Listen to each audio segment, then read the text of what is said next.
जय गुरु जी, जय भोलेनाथ की। आज हम बात करेंगे क्या धार्मिक पुस्तकें पढ़ने से और ज्ञान की बातें करने से पाप नष्ट हो जाते हैं। पाप प्राय 3 प्रकार के होते हैं। मन से दूसरे का अहित सोचना, वाणी से दूसरों के प्रति कुशब्दों का उच्चारण कर देना तथा शरीर से दूसरों को किसी प्रकार की हानि पहुंचा देना। पाप किसी भी प्रकार का हो, अपने मन में अशांति उत्पन्न करता है। मनुष्य अंदर ही अंदर घबराता है। मनुष्य अपने पाप को जब तक अपने मन में छिपाए रहता है तब तक आत्मग्लानि का शिकार रहता है।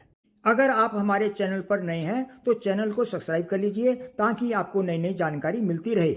जो व्यक्ति पूजा पाठ करते हैं, मंत्र जाप करते हैं, नित्य पूजा करते हैं तो उनमें आध्यात्मिक ज्ञान बढ़ने लगता है। तो मनुष्य जब कभी जाने अनजाने कोई पाप कर बैठता है तो उसका यही आध्यात्मिक व्यक्तित्व उसे कचोटता है, बुरा भला कहता है, धिक्कारता है। उसका मन बेचैन रहता है, यही सोचता रहता है कि कैसे मैं प्रायश्चित करूं, भगवान क्या मुझे माफ करेंगे कि नहीं।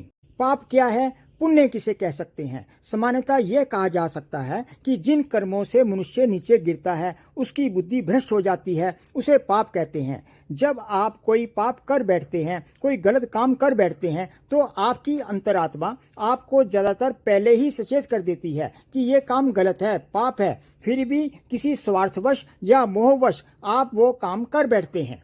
इसके विपरीत जिन शुभ कर्मों को करने से बुद्धि स्वच्छ निर्मल होने लगती है और आत्मा संतुष्ट रहती है, वे पुण्य हैं। पाप से मन में कुविचार और कुकर्मों के प्रति रुचि उत्पन्न होती है, कुरुवृत्ति उत्पन्न होती है। पुण्य से अंतकरण शुद्ध होता है। पर स्त्री पराई वस्तुओं को लेने की इच्छा, व्यर्थ का अहंकार, ईर्ष्या, द्वेष आदि सब कुचिंतन के ही पाप हैं। मन में कुचिंतन होने से मनुष्य वाणी से पाप करता है। जब मनुष्य के मन में कुविचार का जन्म होता है, जैसे बीज में एक विशाल वृक्ष छिपा रहता है, उसी प्रकार जब मन में कुविचार विषय वासनाओं का चिंतन होता है तो तनिक सा प्रोत्साहन पाकर ये पाप का वृक्ष बन जाता है, पाप करने को प्रेरित करता है।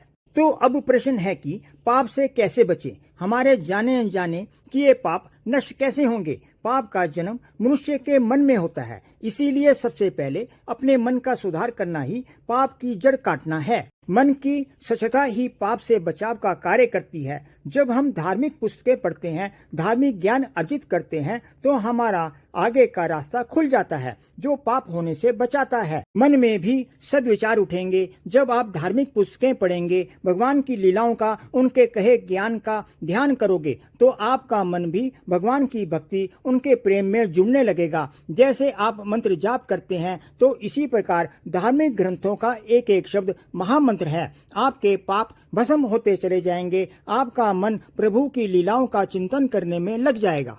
प्राणायाम और ध्यान करने से पाप नष्ट होते हैं। सामान्य सी बात है, जब प्रकाश होता है तो अंधेरा हट जाता है। तो जब आपके मन में ज्ञान का प्रकाश उदय होगा तो अज्ञान का पाप रूपी अंधेरा हट जाएगा जो आपको पाप होने से बचाएगा। आपका आध्यात्मिक ज्ञान आपके मन को ईश्वर के चरणों से जोड़ेगा। जैसे अग्नि का धर्म होता है, उसके संपर्क में जो भी आता है अग्नि उसको जला देती है, ऐसे ही प्रभु के नाम का धर्म है, वो पापों को जला देता है। इसीलिए हमारे धार्मिक ग्रंथ श्री रामचरितमानस, महान ग्रंथ गीता और अन्य पुराण आदि जो ग्रंथ हैं, जिनको पढ़ने से, आत्मसात करने से, जीवन में उतारने से, उनमें कही ज्ञान की बातों पर अमल करने से जो हमारे जन्म जन्मांतर के पाप हैं वो भस्म हो जाते हैं और मोक्ष प्राप्ति में सहायक होते हैं। पाप करने वाला व्यक्ति चाहे तो दुखी होकर अपना पाप लोगों में प्रकट करने से, क्षमा मांगने से, सच्चा पश्चाताप करने से, धार्मिक ग्रंथों के अध्ययन से, तप करने से पाप मुक्त हो सकता है। जैसे जैसे उसका मन पाप की निंदा करता है और सद्विचार तथा आत्मध्वनि के प्रभाव में आता है, वैसे वैसे वह पाप से छूटता जाता है। भविष्य में किसी प्रकार का भी पाप न करने का दृढ़ संकल्प और उसका अभ्यास पाप मुक्ति का साधन है। आपको ये जानकारी पसंद आई हो तो कमेंट बॉक्स में जय भोलेनाथ का जयकारा लगाइए। आज बस इतना ही, फिर मिलेंगे नई वीडियो में नई जानकारी के साथ। जय गुरु जी, जय भोलेनाथ की।